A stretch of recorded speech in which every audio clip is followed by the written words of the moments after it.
Obsèques de l'Israélienne mère de famille assassinée hier par un Palestinien à Othniel. Ce matin, une autre Israélienne enceinte a été grièvement blessée. Le terroriste a pu être abattu. L'affaire Kerviel contre la Société Générale pourrait peut-être rebondir. Son avocat réclamait aujourd'hui la révision du procès sur la base d'un nouvel enregistrement clandestin du procureur chargé du dossier. Soupçon de match truqué au plus haut niveau du tennis masculin. La presse britannique s'empare de ce scandale, mais aucun nom n'est expressément cité.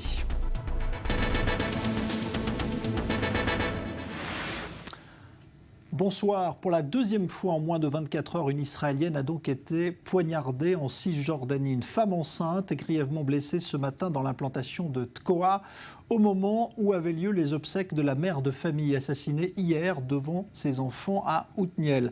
À Tkoa, c'est un adolescent palestinien qui a porté l'attaque avant d'être abattu. Joseph Emmanuel. Ce jeune homme à terre vient de poignarder une femme enceinte. Nous sommes à Tekoa, en Cisjordanie. L'adolescent mineur est palestinien. Il a immédiatement pris la fuite après son attaque. Un civil armé l'arrête en lui tirant dessus. Une fois sur place, l'armée s'assure qu'il ne porte pas de gilet explosif avant de lui porter secours et de l'évacuer vers un hôpital. Évacué tout comme sa victime. Son état est stable, elle est enceinte de 18 semaines. Selon les premières vérifications, le fœtus est indemne. La jeune femme d'une trentaine d'années est la belle-fille du rabbin Menachem Froman, un rabbin militant pour la coexistence judéo-musulmane, connu aussi comme une importante figure du mouvement des implantations. Cette attaque au couteau intervient au lendemain d'une attaque meurtrière particulièrement barbare. Une mère assassinée chez elle face à certains de ses enfants. Le meurtrier, toujours en fuite, pourrait être un Palestinien employé dans des implantations juives. Les autorités ont demandé aux résidents de l'implantation de Tekoa de rester chez eux. Autre ordre du commandant de la brigade régionale, tous les travailleurs palestiniens doivent quitter les implantations juives. Cette attaque au couteau est la 101e attaque anti-israélienne depuis le 1er octobre dernier, soit près d'une attaque par jour. Et à Othniel, où la mère de famille de 38 ans a été tuée hier, les recherches n'ont pour l'instant pas permis de localiser le terroriste. Émotion très forte ce matin lors des obsèques de la victime. Reportage Maël Benoliel. Après l'horreur et l'effroi, place à la tristesse et à l'émotion. Tout le Yishuv d'Othniel, ou presque, rassemblé à l'extérieur de la synagogue de cette localité du sud de Hébron pour rendre un hommage à leur voisine, leur amie Daphna Meir, poignardée à mort chez elle, devant ses enfants. Je ne réalise pas, c'est incroyable de se dire que je ne pourrai plus lui parler, plus lui téléphoner. Il y avait tellement de vie en elle. Elle avait toujours quelque chose à dire et puis elle avait le sourire. Je ne peux pas croire qu'elle ne viendra plus le samedi matin au parc prendre son café avec moi. Daphna Meir était connue de tous ici, elle qui a longtemps été l'infirmière principale d'Othniel, avant d'aller exercer son métier à l'hôpital Soroka de Beersheva. C'est la consternation, mais qu'on partage la même douleur. On est une famille, on est une grande famille. On se connaît tous. On vit ensemble depuis longtemps et pour longtemps, et ici à Othniel, dans le sud de Hebron. Sur la route qu'emprunte le cortège funéraire dans cette région particulièrement touchée par la récente vague de violence, ils sont des centaines d'Israéliens à s'être réunis en différents points pour marquer leur soutien. Ils sont encore plus nombreux au cimetière de Givat Shaoul à Jérusalem pour accompagner Daphna Meir dans sa dernière demeure. Certaines personnalités politiques ont fait le déplacement. Le ministre de l'Éducation, Naftali Bennett, et le chef de l'opposition, Yitzhak Herzog, se tiennent côte à côte. Beaucoup d'Israéliens sont même venus de loin. Je tenais à soutenir la famille. Et bon, qu'est-ce que vous voulez que je vous dise? Je sais pas. C'est très triste. Cette nouvelle victime porte à 28 le nombre d'Israéliens morts dans des attaques commises par des Palestiniens depuis le 1er octobre 2015 et le début de ce que certains appellent l'intifada des couteaux. Alors dans ce climat de tension mais aussi d'émotion vient s'ajouter ce soir une polémique très vive entre Israël et le représentant des États-Unis en Israël, Dror Even Sapir. C'est l'ambassadeur Shapiro qui a allumé la flamme. Oui, l'ambassadeur Dan Shapiro qui s'exprimait tout à l'heure au colloque de l'Institut israélien de recherche sur la sécurité nationale et qui a tenu des propos particulièrement sévères, inédits sans doute dans leur sévérité de la part d'un ambassadeur américain en Israël. Je vous propose de les découvrir. Nous sommes préoccupés et perplexes face à la stratégie d'Israël en matière d'implantation. Dans l'optique d'une solution à deux États, il sera de plus en plus difficile à y parvenir si Israël continue à créer ou agrandir des implantations. Certaines implantations isolées ont été légalisées par Israël malgré l'avis contraire des États-Unis, alors que les démolitions de constructions palestiniennes illégales continuent. Il y a aussi des questions qui se posent autour de la politique sécuritaire. Trop d'agressions de Palestiniens ne reçoivent pas de réponse de la part des autorités israéliennes. Il y a également des actions d'autodéfense qui ne sont pas contrôlées. Et il semble qu'il y ait deux standards législatifs, un pour les Israéliens et un pour les Palestiniens. Voilà donc deux lois, une pour les Israéliennes, pour les Palestiniens, c'est ce qu'a dit Shapiro. Effectivement, voilà, ça ne plaît pas du tout à Israël. Shapiro parle d'un double standard, que concernant l'application de la loi, eh bien, Israël appliquait un double standard vis-à-vis des Israéliens et vis-à-vis des Palestiniens dans les territoires de Cisjordanie. Alors bien évidemment, en Israël, on a réagi à la mesure de la sévérité des propos, on a réagi avec beaucoup de virulence et on a parlé de propos inacceptables de la part de l'ambassadeur Shapiro, tenu le jour même où eh bien, une mère de famille, une mère de 6 enfants était enterrée à Jérusalem, on l'a vu tout à l'heure, et où une femme enceinte était poignardée par un terroriste palestinien. Des propos inacceptables, dit-on en Israël. Il faut s'interroger, Jean-Charles, sur la raison de la sévérité de ces propos. Peut-être qu'il y a une coordination entre les Américains et les Européens, en tout cas les Européens occidentaux, la France, la Grande-Bretagne, l'Allemagne, qui voulaient, on va y revenir tout à l'heure, durcir le ton, eux aussi, sur la question des implantations israéliennes. Et vous savez, on se posait la question il y a quelques jours, Jean-Charles, de savoir quelle serait l'attitude de Barack Obama dans l'année à peu près qui lui reste à la Maison-Blanche, parce que bien évidemment, quelle serait l'attitude de Barack Obama sur la question du conflit israélo-palestinien, parce que bien évidemment, ce genre de propos n'a pas pu être tenu par l'ambassadeur américain en Israël sans l'aval de Barack Obama. Et là, on a une première indication. Barack Obama, l'administration américaine, nous semble-t-il, l'intention de durcir très nettement le ton vis-à-vis d'Israël et de la question des implantations. Ce qui n'est pas le cas justement de l'Europe ce soir, puisqu'à Bruxelles, on attendait une résolution de la part des ministres des Affaires étrangères européens, et finalement, c'est une résolution plus mesurée que prévu. Effectivement, puisque alors, les Européens réaffirment la distinction entre Israël et les implantations, notamment concernant les accords privilégiés qui unissent l'Union européenne à Israël en termes de relations économiques, en termes de relations scientifiques, culturelles. Eh bien, ces accords sont applicables uniquement pour Israël et pas pour les implantations. Mais ça, on le savait, c'était le cas déjà depuis de nombreux mois, voire de nombreuses années. Et la résolution qui a suivi la réunion d'aujourd'hui à Bruxelles ne fait que réaffirmer cette politique européenne.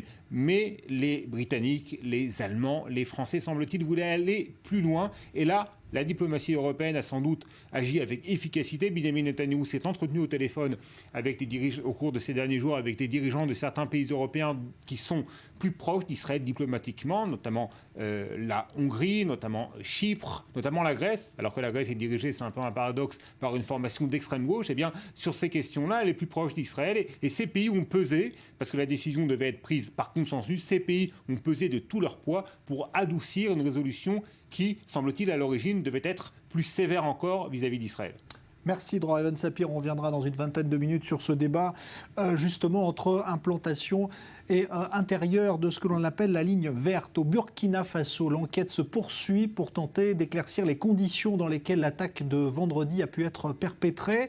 Recherche de complicité éventuelle, alors que le groupe AQMI a de son côté diffusé pour la première fois ce soir la photo des 3 auteurs de l'attentat. Julia Ganancia. On les avait décrits comme très jeunes, ces images le confirment. AQMI a publié la photo de 3 membres du commando, âgés tout au plus de 25 ans. Des jeunes hommes en tenue de camouflage, kalachnikov en main et bonnet noir sur la tête. Mais de nombreux témoignages font état de plus de 3 assaillants. Plusieurs évoquent également la présence de 2 femmes, une thèse écartée par les autorités pour le moment. Le président béninois s'est rendu sur place ce lundi pour témoigner de la solidarité des pays de l'Afrique de l'Ouest. Ce n'est pas le Burkina seul qui a été frappé, c'est toute une sous-région et je pense que nous n'allons pas croiser les bras. Nous allons réagir et riposter. L'armée s'est déployée sur les principaux axes de la capitale. Après le raid meurtrier de vendredi, les mesures de sécurité sont renforcées à Ouagadougou avec une surveillance accrue des hôtels et de plusieurs points stratégiques, notamment au Carrefour. L'assaut djihadiste de vendredi a fait 29 morts. Le pays est traumatisé. Ça fait peur. Ça fait peur. Mais depuis avant-hier, il y a de manger, mais nous, on ne peut pas manger. En tout cas, c'est choqué, très choqué. Sur le théâtre de l'attaque, les enquêteurs passent au peigne fin les voitures utilisées par les assaillants. Ou plutôt ce qu'il en reste. Les terroristes ont pris soin de les incendier pour effacer un potentiel indice.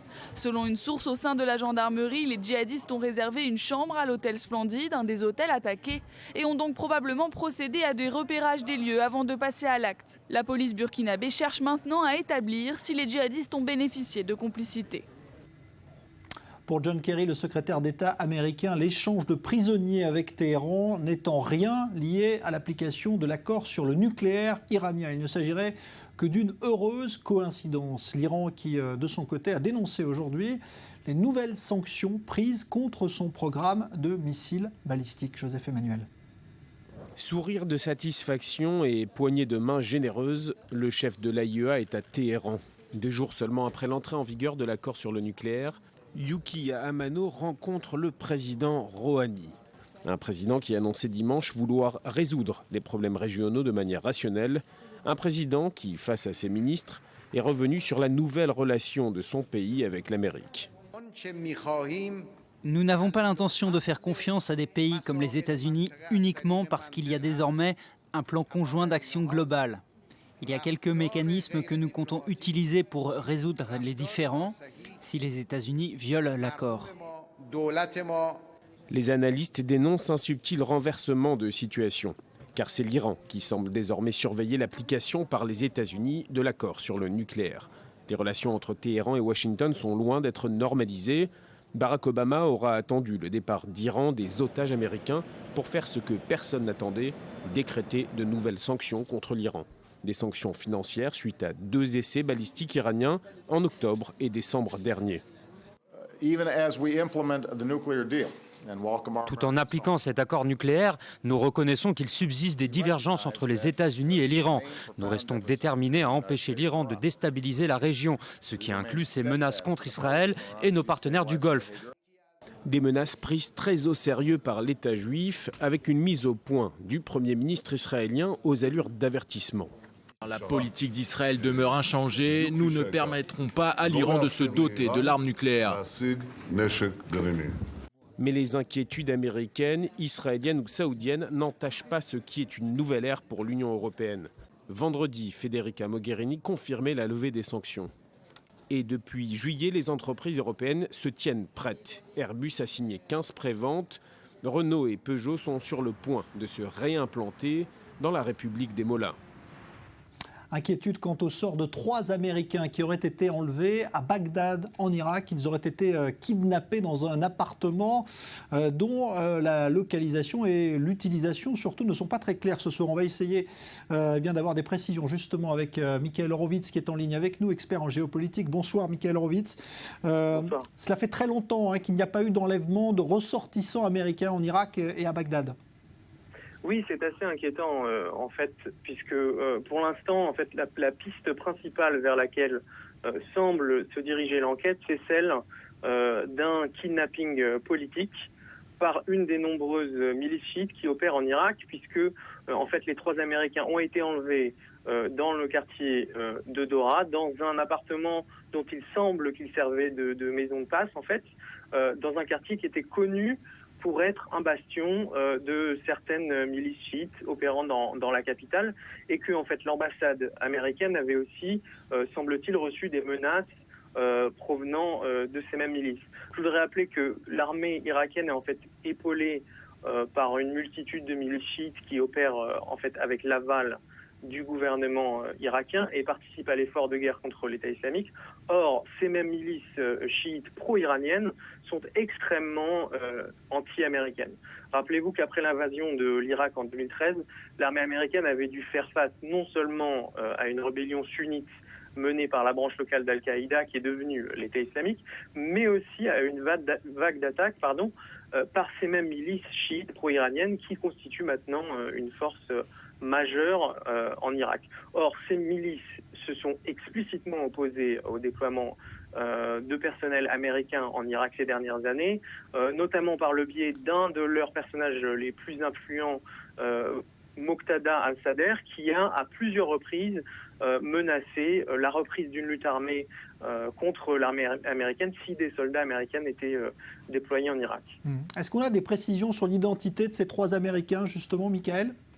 Oui, on sait que ces 3 Américains, en fait, sont employés par une firme de sécurité américaine, privée, qu'ils étaient visiblement affectés à la sécurité de l'aéroport international de Bagdad, qui est extrêmement critique pour la lutte contre Daesh, puisque vous avez des avions américains qui sont postés dans l'aéroport de Bagdad, et que donc visiblement ces citoyens américains ont été ciblés parce qu'américains, qu'on a affaire pas simplement à une coïncidence, mais à un plan, à quelque chose de planifié, puisque il semble que leur interprète en fait les ait invités dans cet appartement et qu'ensuite ils aient été kidnappés par un groupe d'hommes armés. Merci pour ces précisions, Michael Horowitz, expert donc en géopolitique, après donc cette disparition inquiétante de 3 Américains à Bagdad. Et puis il y a ce soir ce nouvel élément, peut-être important dans l'enquête sur les attentats de Paris. Le Maroc annonce l'arrestation d'un ressortissant belge d'origine marocaine qui aurait fréquenté de très près les auteurs des attaques du 13 novembre. Vous avez sa photo qui s'affiche à l'écran. Léa Berdugo, bonsoir. Bonsoir. Des précisions sur son identité, justement. Oui, alors il s'appelle Guelel Atta, il a 26 ans et selon les derniers éléments de l'enquête marocaine, eh bien, ce Belge s'est rendu en Syrie avec l'un des kamikazes de Saint-Denis. Alors il a un parcours multiple. Il rejoint tout d'abord le front Al-Nosra, la branche syrienne d'Al-Qaïda, avant d'être enrôlé par l'organisation de l'État islamique. Durant son séjour en Syrie, il s'entraîne au maniement des armes et établit des liens avec des commandants de Daesh et parmi eux le cerveau des attaques terroristes de Paris. Alors après la Syrie, direction la Turquie. L'homme se rend ensuite en Allemagne et en Belgique, la dernière étape étant le Maroc via les Pays-Bas. Alors selon un site d'information marocain, Guelel Attar a été interpellé au domicile de sa mère alors qu'il s'y trouvait seul. Il faut savoir que depuis les attentats, la coopération entre la Belgique et le Maroc s'est accrue. Il y a 2 mois, c'est un renseignement marocain qui a contribué à mettre les enquêteurs français sur la piste d'Abdelhamid Abaoud, présenté comme le cerveau des attentats de Paris. Abaoud, qui on le rappelle, a été abattu le 18 novembre dernier dans un assaut à Saint-Denis. Alors le prévenu sera présenté devant la justice et cela dès la fin de l'enquête. Merci Léa Berdugo pour ces premières précisions. L'ex-trader de la Société Générale, Jérôme Kerviel, veut une révision de son procès. Après avoir été condamné pour des pertes colossales, l'ancien trader fournit aujourd'hui un enregistrement clandestin qui accablerait son ancien employeur, c'est-à-dire la banque privée. Dans ce dossier, Éléonore Veil. Jérôme Kerviel repart au combat, mais cette fois avec un atout majeur. Alors qu'il demande la révision de son procès, Mediapart et Le Parisien révèlent l'existence d'une bande-son qui pourrait avoir une incidence dramatique sur l'affaire. 2 personnages clés, Chantal Deléris, ancienne vice-procureure du parquet de Paris, qui a suivi l'enquête sur les pertes de la Société Générale, et Nathalie Leroy, commandant de police chargé à l'époque du dossier, qui avait déjà fait part devant les juges de ses doutes. Cette dernière va enregistrer les propos de l'ex-magistrate et les remettre à l'avocat de Kerviel, David Koubi. Et en effet, les paroles de Chantal Deléris sont sans appel. Dans cette affaire, il y a des choses qui ne sont pas normales.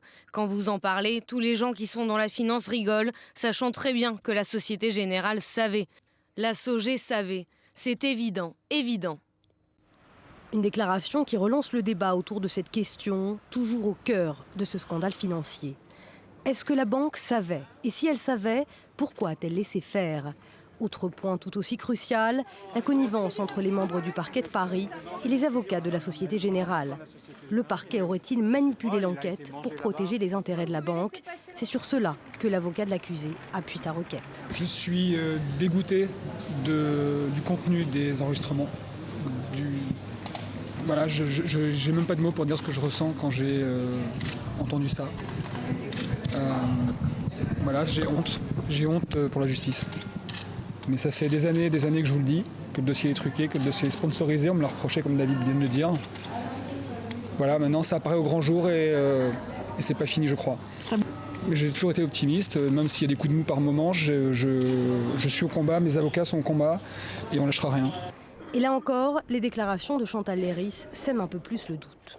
C'est surtout Michel Mess. Sans arrêt, il me disait « Tu vas pas mettre en défaut, en porte-à-faux la Société Générale. Ça a été jugé, t'as pas à y revenir. C'est eux qui ont voulu à tout prix sabrer les plaintes. Mais c'est vrai ce que vous dites. Vous avez été entièrement manipulé par la Société Générale. » 8 ans après le début de l'affaire, Jérôme Kerviel est devenu le symbole des dérives d'un monde financier en péril. L'ex-trader a également réussi à mettre au point une stratégie de communication en béton, faisant de lui, pour certains, la victime d'un système dangereux. La décision qui sera rendue le 21 mars donc, par la justice à Paris.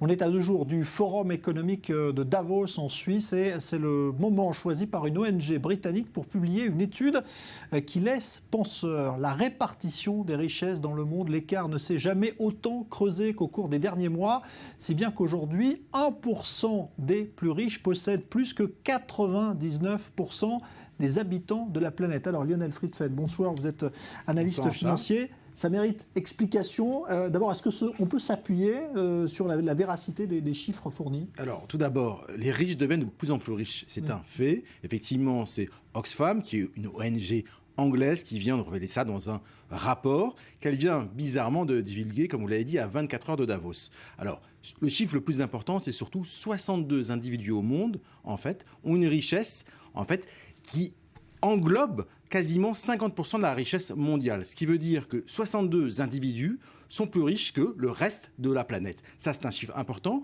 Mais le deuxième chiffre important, c'est qu'il y a 5 ans, ce chiffre était de 388 individus. Ce qui veut dire effectivement que l'écart s'est creusé dans la fabrication de richesses.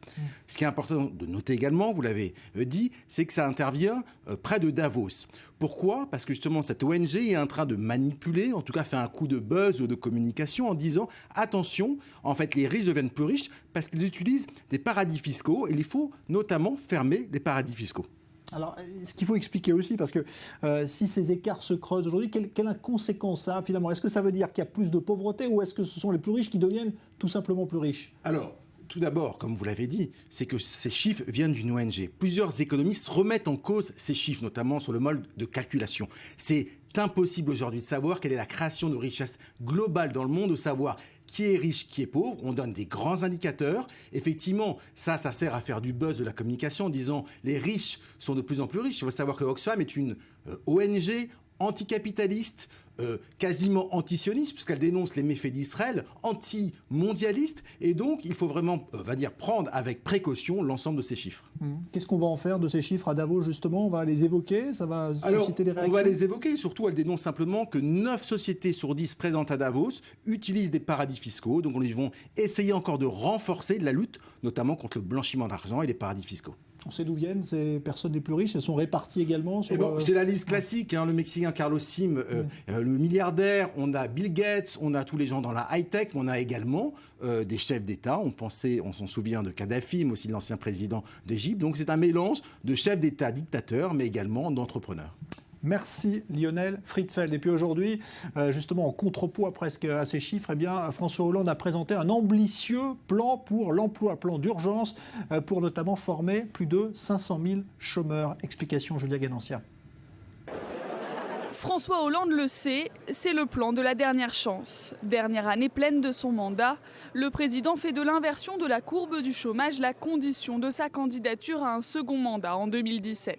Il annonce une bataille pour l'emploi. Ce qui compte, c'est d'aller regarder ce qui peut être créé dans notre pays au-delà même de quelque échéance électorale que ce soit. Ce qui compte, c'est de faire les réformes jusqu'au bout. 3 mesures phares pour mettre ce plan d'urgence en marche, 500 000 formations supplémentaires pour les chômeurs, une aide à l'embauche pour les très petites et moyennes entreprises et des mesures en faveur de l'apprentissage.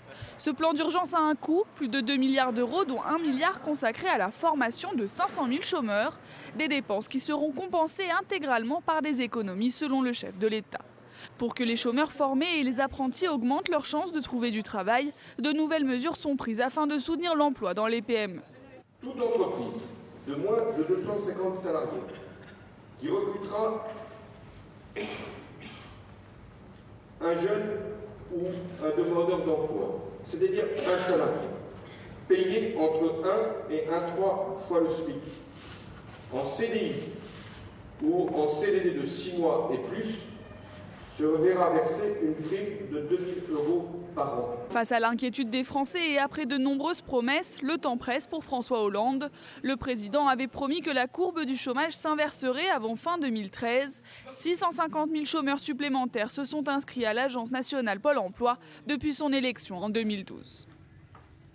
On marque une pause et dans un instant, débat autour des implantations en Cisjordanie. À tout de suite.